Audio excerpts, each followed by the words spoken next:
I'm pondering over the best way to start my part 4 of this impromptu profundity audiobook this morning. The type of migraine that I have this morning seems to be impassive and unyielding.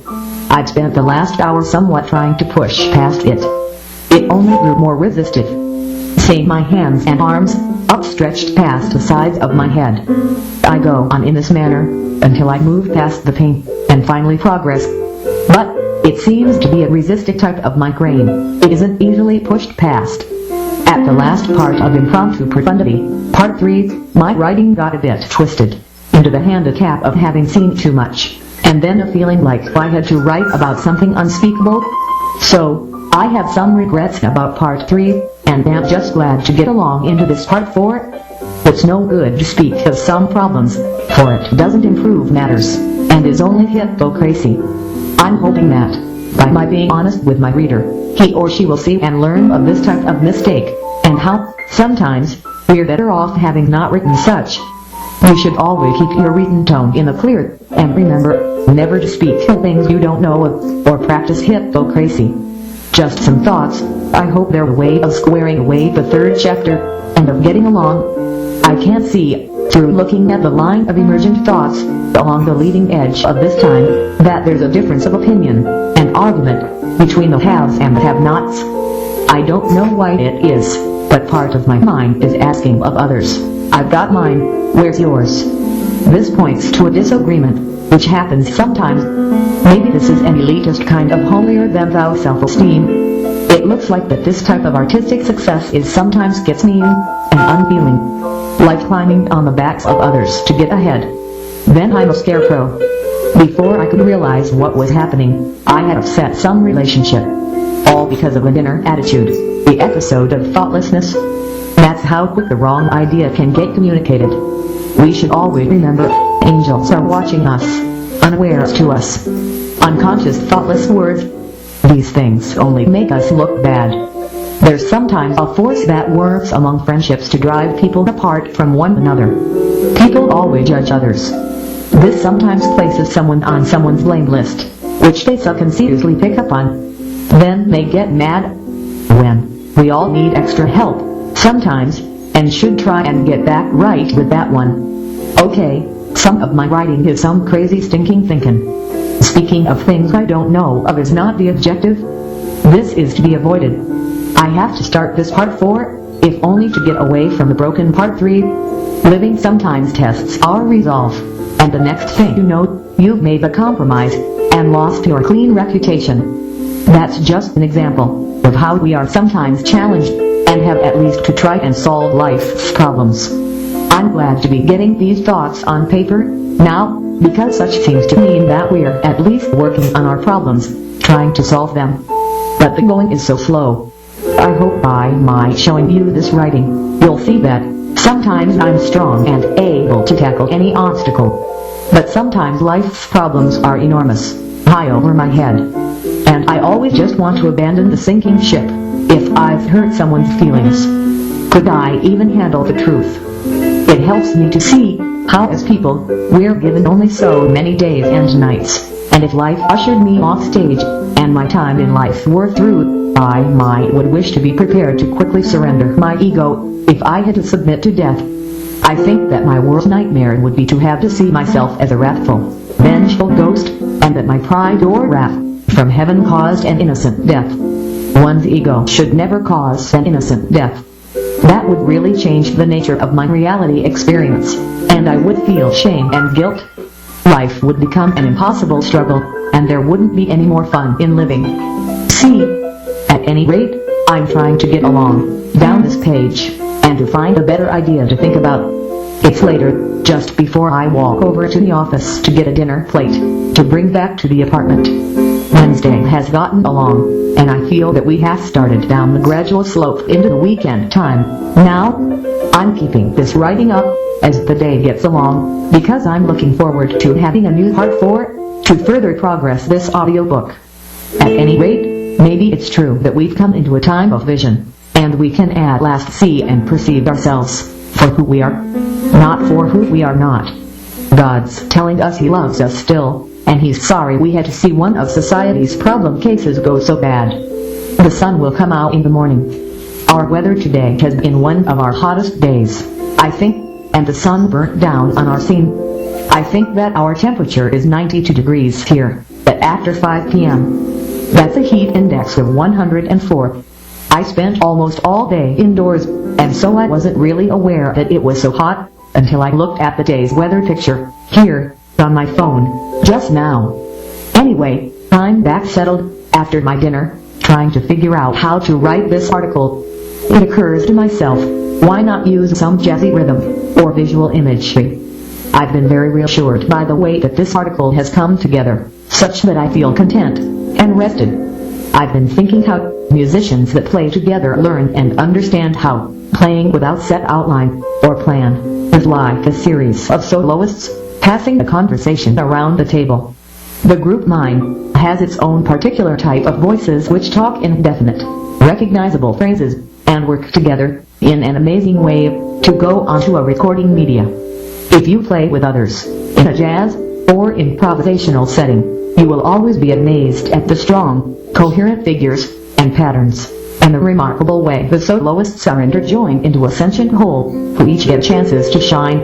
I think that this is in the nature of improvisational music. If you play enough, you come to realize that improvisational jazz is just what comes out when people play together without set plan or outline. You'll seek out opportunities to play with others, and see and hear, and feel the larger, more definite voices, which emerge of their own accord. I learned about this amazing conversational nature discovered by musicians who play in groups of 3 or more. As a 28-year-old man, my own playing appeared to be more coherent than I realized I could do previously, and we had a somewhat well-developed musical conversation across numerous sessions without any planning or set patterns. I myself was amazed, and this was the first time that I had found this effect. I'm drawn back to those 1997 sessions and 98 sessions, as this was some of the best playing of my life at the time. I had not realized that we would have that well-formed ability within ourselves. I think that my friend Gal found some of his true voice, as well as myself, and our guitarist, in those sessions was somewhat more seasoned, and already knew of how the group consciousness works through musicians, to make great recordings, when a recorder is running. I think that it was unfortunate that I was so new to the ways of this group jamming type of development, and became confused when the walking got harder, for myself, as the time itself appeared to somewhat change around our jams. I had an unplanned serious suicide attempt, and there went our plans for being a contending group, into the future. But, out of that crisis, I emerged a much healthier soul, and my self-esteem was rediscovered, as I learned the ways of sobriety, and discovered a better life. I'm so glad that I saved those recordings, and I keep them, so that we will have the equity, for the rest of time. At any rate, I think of playing those jams, when I'm not sure just what is in my heart. The inner spirit has many conversations which will come through her graces, when grown UPS get together with musical instruments. This effect also arises, with a group of sages seated around a table. Verbal conversations materialize from within, and go around the table from voice to voice. Some of my best writing, I think, has come out of this kind of ancestral round table. Well, this writing is getting along down my page, and I imagine that I've nearly got a finished article now. At any rate, I can't get this article added in with the others now, so I'll wrap these thoughts up and send along your way. All for now, Greg. Till then I return, this morning, to the empty page, out of the desire to experience again the communion, myself with my trusted familiar. Today is the 4th Thursday in June, this year. We awake to clouds, rain and thunder, which will continue for another hour or two. I sit on this low bed, and in putting these thoughts into my word processor software screen, I'm glad and relieved to have gotten my 4-panel composite artwork sketched and photographed yesterday. Such turned out well, I think, and I've printed several copies of it, with my inkjet. When I find myself, on a morning like this one, feeling bewildered, and unsure of which way to go, I remember that I myself got good sense, and know many practical ways by heart. So, I don't ever want to forego my own good judgment. But, still I look to the heavens for writing inspiration. Just, don't forget your good sense. It's about 5:15 a.m., and I sit scheming these thoughts from just off of the surface of my mind. Later in the morning, and I've gotten my medicine, and have a bite to eat. It's too easy to blame God for what we've seen recently in America. I think that this is because of the victim mentality, but I should probably be grateful for my breakfast, shouldn't I? God, my God, is attentive to these ideas this morning. It's amazing to think about. I've got a personal audience with God, a personal relationship, so I need to practice gratitude, don't I? My personal relationship with God is just too precious a thing for me to have any victim mentality. At any rate, this has been an example of some of my self-talk. I'm critical of something that I myself said earlier, and so I offer myself criticism. But a morning like this one is too good to be caught in self-blaming. At any rate, I started this writing because I missed the close communion we to share. So, this is still a great goal in itself. There is no greater self-nurturance than oneself with one's own familiar spirit. I tell myself to remember this guideline, rather than letting my eyes be so questioning. I think that I've seen a little bit too much, again. It makes me mad at myself for even being open to the national news picture. But you've got to stay aware of what's happening in your land. This is true. But I think that the damage is, unfortunately, done already. At any rate, I'm going to set this writing aside for a while, until I do have a strong, concerted idea, which can take it to its conclusion. There's no sense in writing if I've got nothing good to say. I've written my heart out so very much for such a long time. I think that my spiritual muse and myself have a special, unique relationship. I'm honored to have been the vessel, the medium, for her ideas to flow through these years. It's not every heavenly voice which will give her all in all unto the empty canvas, the blank page. Such is a rare and special treat, reserved for my readers, and listeners, and viewers. I hope you like it. I'm a fully awakened mediumistic writer, this is true, but there are so many facets and nuances to being downstream of an angel. I'm afraid that most of a woman's innermost thoughts go right over my head.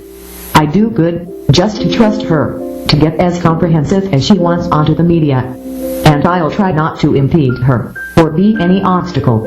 I like thinking of the old wine advertising motto about selling no wine before its time. I think that this suggests that time itself is an important ingredient in making a quality wine. Such has to be aged properly. At any rate, I'm glad to be along on my way in building this part 4 of this Impromptu Profundity audiobook. We've finally gotten some momentum up, and can't somewhat let that itself finish the chapter. Well, we've got another hot day today, but I think that today is cooler than yesterday. There will be a chance for strong storms after 3 p.m. this afternoon, but the likelihood of any one place getting damaged is small. I'm glad today that I don't have to worry about going over to the supermarket anymore this week. I've got everything I need, and don't have much money anyway. I'll have to wait until around the end of the first week in July, and I'll hopefully have some spending money then. Anyways, this afternoon saw me put together my latest art video. This one called Flowers and Weeds. I think that this is one of my better videos. I'll be glad when it gets viewed on the internet. The terrible disgrace is a great blessing, and so is losing it. LAHO I'm so blessed to be in a good place like this is, and to be in the midst of good people. This itself is closer to heaven than most people ever come, until senior years put them in the place. But this is America, a democratic country. In our country, I think we have big incentives. This is how capitalism works. Too often, these days, the most successful among us are made fun of for their material belongings. Some of us are trying to de-emphasize materialistic wealth by promoting only spiritual and intellectual and aesthetic ideals. But this sometimes creates criticism directed toward those who have attained our capitalist incentives. This is not a good thing. Our system is incentive-based, so we should leave those with wealth and choice material belongings alone. Their choices in using and enjoying their material wealth are their business. At least this is what I seem to think, because our commerce society is based around these incentives. Without them, aren't we just a communist country in disguise? Then, I think that most people can agree on this type of message.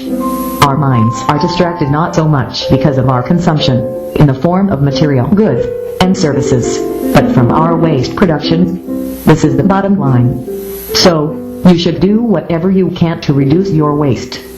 These are just some ideas I thought should be incorporated into the second article in part 4 of this Impromptu Profundity audiobook. I was just thinking how the biggest part of American society was born only since the 1990s. I and my generation are old fogies. I'll give you an example. I was born in April of 1969. So, when I was just 2 months old, my mom sat down with me on the floor in front of the television set and made me watch the first man to step foot on the moon. So, that's a claim to fame, right there. I think that, for all intents and purposes, the first moon landing was the culmination of the second millennium. Up until that point, an ordinary, everyday world's religion. So, you see, my early piano style, with the dynamic arc motif built into it, only got onto the bandwagon with the Apollo moon landings. I got in on the wake of those engineers and astronauts. So me and my music were just embellishments for a century that had much greatness. If you like my early works, then that's your business. But I just can't pretend to be, all that. It's just kind of nice to have mine along with the others. Well, this second article in this part 4 of this Impromptu Profundity audiobook is coming to its eventual conclusion about now. I'll wrap it up and send along your way. Now, all for now. Greg, allowing some ideas right onto my written page. I tell myself that I'll do better if I use the day's remaining free time to get down any thoughts that come forth. Today is the 4th and last Friday in June this year, and I've had a small bite to eat, and am prioritized around staying right on my emerging line of thinking this afternoon, as the time is after lunch, around 1 p.m., and I'm more or less letting these thoughts just keep the slack out of my mind. I'm concurrently mixing down my art video compilation. The thoughts I can't come up with, meanwhile, will be something I can't keep and hold on to while I'm using my computer in this video mix down operation. I don't always like the idle hair, which is about my face and ears, and would rather do this multitasking and make maximum usage of my free time afternoon by doing 2 tasks at once. I know by now that my work is probably, in general, among the most unglamorous in my part of the internet. Still, I enjoy multitasking, even if there are very few readers of it. At least I'll have something good to show for the time I have free this afternoon. I'm pretty blessed by a benevolent spirit. I have been so for more than 20 years. I have sympathy for those who lack media paths. In my view, any hobby involving music playback, such as collecting and listening to my favorite bands on a personal device, like a tape player or a CD player, any such hobby which involves collecting, in general, can't be like this. If it is stamp or coin collecting, or just in the making and keeping of notes on scraps of paper, this can start a similar path of self-conservation. Items and articles which stand for time period in your life. Saving of receipts and brochures, and any kind of papers we tend to collect from going to medical appointments, such as medication sheets and information packets. All of this type of sentimental paper products can be saved. Any other items, such as ballpoint pens, bus tokens, and fare tickets, could be saved. I used manila clasped envelopes back in 1998 after my first suicide attempt, and kept, and labeled, and archived, and took care of the sentiments and articles of my life.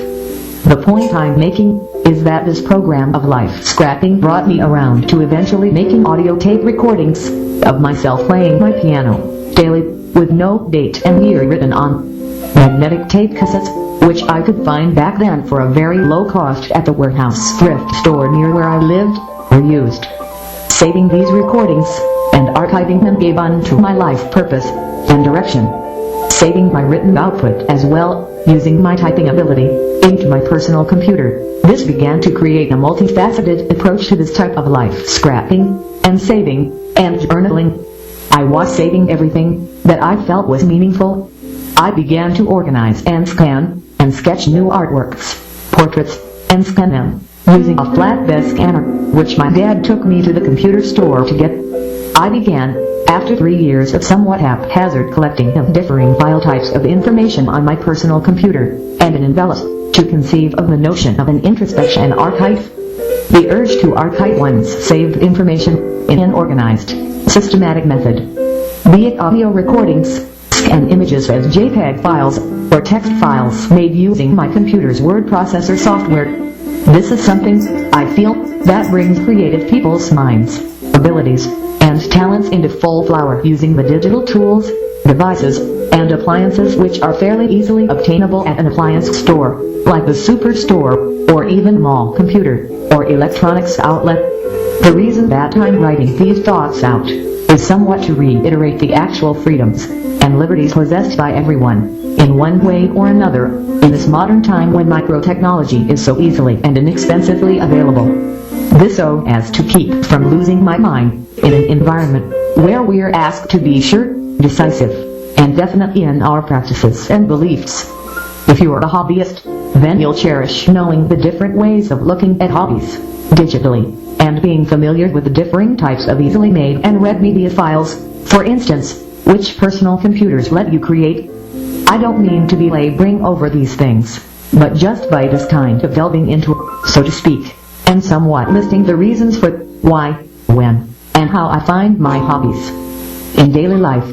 This type of self-work can be very useful in staving off differing criticism, and somewhat holding on to one's ways, despite the buffeting winds of an ordinary day's difference and directions. I know that I'm somewhat different, but knowing the directions in which my hobbies occur and travel will give me a kind of more stable grounding, despite such buffeting winds, be they imaginary and made up, or real and actual. Well, to sum it up, I think that it's a free country, and if you can't criticize, then I can create. My problem comes when I imagined that some people are critical of me, when they're really not. But my mind must have been somewhat feeling the strain, and maybe my better half is tending to overthink, or rethink, the reasons why I do digital art itself, in the first place. A topic for writing might be all that I needed, might be all that I ever had, and this present topic suffices fine. I sit on this bed right before I have to go over to the office for my morning medicines, and think of some ways to conjoin yesterday's work with today's. This writing will be the best way to find continuance into this morning, so I think that this will somewhat be my focus of attention. I'm grateful, for instance, that I was able to wake up on time this morning. My all in all seems to be intact, and I'm looking forward to the day's work. It sure is a blessing to have something to do with my time, and to know just how to do it. Such as this definitely makes my life seem like a very pleasant dream. But I think that I know that this is no dream, and I should stay focused and practice mindfulness. I'll put this writing away and get ready to get across to the office. Today is the last Saturday in this month of June, and we've got some blue skies and hot temperatures. We could get some rain and thunder after 2 this afternoon, and there's similar rain chances across the coming week, with the best being in the afternoons, and some chance for serious weather each day. At any rate, I believe that the quality of the recent work by me has been extraordinary. I think that this morning, my enthusiasm for getting back into the work of this writing is a good sign. The fact that I'm not going to idly waste the precious time in a morning like this one means to me that I'm so attuned to the blessed natures of my own unique gifts that I won't let time pass without utilizing them and allowing this life to take me further along into this course. At any rate, these ideas appear to be coming to their conclusions, and I can't help but I'll be glad to get them in with the others, and to get their advancements mixed into the progressing, present work in progress, Part 4 of my Impromptu Profundity audiobook. Well, I'll wrap these thoughts up and send these ideas along your way. Now, all for now, Greg. Till then I awoke and early, and have gotten some reading done. I think that it's always good to have some methodology in the madness of my life. I'll then at least have my own approach to solving the biggest mysteries of my conscious mind-brain junction that will give me a uniquely original work. This is Sunday morning, the 5th one in June this year. We've got beautiful weather here, and I'm at our office, in line to get morning medicine. After I'm done here, I'll hopefully get a bite to eat, and get this writing more progressed along to its conclusion. The best I can do most days is to get some writing, and any housework that needs doing, done. This might include sweeping, mopping, dusting, clothes washing, writing, such as this presently, is a communion. The walking along, closely beside an ascended being, and going onto the written page. There's melodic sound, which I can remember from my childhood, I've rediscovered, and gotten down, recorded as some of my keyboard albums.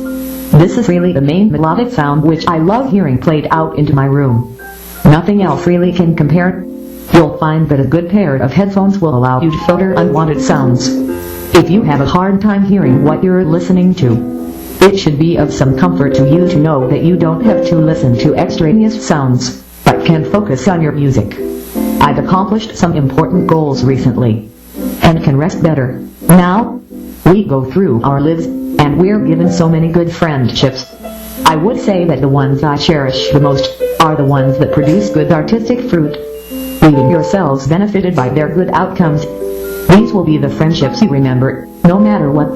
At any rate, I'm sitting here, getting these thoughts into this word processor memory. The music on my stereo is some of my most favorite from over my whole life. The temperature in this room is comfortable, cool, actually, and I've got a layer or two covering my arms, because they get cold easily. The morning light is coming in through the open window blinds, and I sit across the room, here, on this bed, and in putting these thoughts, the arduous morning has been made a lot easier by a pitcher of tea brew. I think that my reader would like the pleasant mood and emotions in this room this morning. It sure is good to be under the loving wings of a good angel. This is the main thing that has made my life worthwhile. Some people say, how could you talk like that? Believing in something you can't see that way. But the good presences around my life have made me count my blessings enough times to make me sure they're real. At any rate, words like this are coming fairly easily, so I think that this morning is a blessing, and the good will continue into the week. Well, it seems like I've gotten a pretty good start on this article. It's kind of a challenge to somewhat make a beginning on a new essay from out of nothing. But I try and remember the way that lecturers I've listened to begin their talks, usually with some small talk, to let the audience connect with the speaker, and to let them sympathize with his or her topic and concerns. The speaker gingerly begins what he wants to speak of, but only after some small talk, to somewhat dismantle the differences that may have come in between his audience and himself or herself. This requires some tact, and might require some forethought. I don't like getting up in front of an audience and trying to start a talk. I'm not much good at all at this. But God, through my typist hands, can't handle this kind of thing easily. So, I let him or her do all the talking. But, in truth, it's usually beyond my ability to be so graceful. But, Spirit's expertise is phenomenal. It just goes to show you how things are not always exactly as they seem. Cold starting a talk, or lecture, is something like a little miracle. I kid you not, it's hard to do. A talented speaker is hard to find. At any rate, I'm just glad and relieved to have a good start on a new essay already began and coming along. So, I'll just count my blessings. I'm reminded, again, of the power of the sacraments in our lives, the communion they bring. A life without them would just be somewhat plain and maybe even boring. But I'll find me some good enterprise development work to do, if it means that I can partake of some good sweetened coffee in the morning. I believe that our land rewards those who are willing to work, with coffee or espresso, or tea. This is just part of what I believe. The most significant thing in my saved world media life, other than this writing, this morning, is probably my video clip collection, and playing my video jukebox. Producing the new video, the Flowers and Weeds video, suffice to energize and enliven my whole collection. I'm so grateful that the work came through for me. Other than that, it's this writing presently which is bringing me the most joy this morning. When I'm not writing, I'll be getting back to viewing and surfing my video jukebox. With and without the natural environs video clips. All 260 of them. I also love my music jukebox, as well. If it's not fascist to say, I think that everyone should have at least one of the offline MP3 type music players. I have two inexpensive chip reader MP3 players. These can be very useful for rescuing us from hell while I'm doing chores and housework. For instance, can be when I'm most benefited from an inexpensive MP3 player. People who work, in general, use these extensively to make the arduous day go by faster. But, many times, the smart device jukebox works just fine, and keeps me happy and contented. One of the most important reasons why I'm into digital music development is so that I can have an insider's role in our on and offline jukeboxes. If everyone made their own music, you would have a whole lot more happy music aficionados on our planet. But, it might be fascist to say, though. At any rate, I've gotten some morning medicines, and returned to the apartment, and had a pancake biscuit, and sat down to work on this writing. I see that I've got almost 9 or 10 pages written, at this point, and so I'm somewhat just looking for a concluding flourish to add at the end. I like when paths conclude happily, and successfully, and peacefully. I have just came across some information about two elderly, married longevity experts. Maybe, if I could, in the future, look into their work on that topic, and try and work it out what was their secret, I myself could live a longer, healthier life. So, I'm inwardly resolving to do this.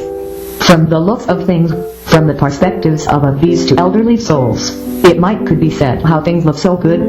I'm trying to imagine myself as myself, only 30 years older, and thinking quite how would it be to be back at age 56, and still having so much work to do, and dues to pay, as well. How would it be to be back in a vibrant, creative existence? I think that for these two elderly people, I'm thinking of the concept alone of being back in life's games would be so enormous, so miraculous, if it could really happen. But, of course, such is wishful thinking. But I think that this is a useful metaphor to use in thinking about the great privilege of having a healthy, vibrant existence. There is so much which a vital, youthful person can do, which an elderly one cannot, such as hooking up a new book venture, you can see, or other blessings, such as finishing my pot of tea brew which is in my thermos, and finishing this article, and really getting along very well, and doing everything I have to do to live for the foreseeable future. Isn't this life, here on earth, really precious? At any rate, these have just been some thoughts. The elderly people, who I am thinking of, might could easily see their way into my little life stream, and envision, for a while, that they're indeed back young, alive and well, and just maybe could see something new, then. How it would take so little to show gratitude to the angels, which have kept us so well. Well, these have just been some thoughts. I'll wrap this article up, and add it in with the others. Now, all for now, Greg. Till then, the type of writing like I started yesterday, about imagining one's way back into a lifespan term, from the very elderly, or ascended perspective. I feel that this is just the sort of dream, which can set my mind off nicely, into a new part 5, later this week. I'll just have to get this little part added into the end of part 4, and then go into part 5. I've written every little thought out, from within my heart, over the last 26 or 7 years. So, now it is just beginning to seem as if I have spoken my piece sufficiently. I guessed that I'd have a lot to say on this side of the mountain, and I hope that I have spoken much, without really saying too much at all. I've always thought, since I got the alcohol and pills out of my life, how I like my world pretty much the way it is, and wouldn't wish to see it change. Maybe you can relate. I've myself had such a good time at this, just somewhat dispelling the shadows around my mind-brain union, and not feeling like I'm having to solve the world's problems, or anything, but somewhat just making for some pleasant reading, accompanied by music. This, to myself, is an important part of this good this music, and I found talents I didn't know I had. After hearing my playing joined with a text reading, I think that this effect works well. Well, I guess this about does it for this part 4, so I'll wrap these ideas up and add them in with the others. Now, all for now. Greg?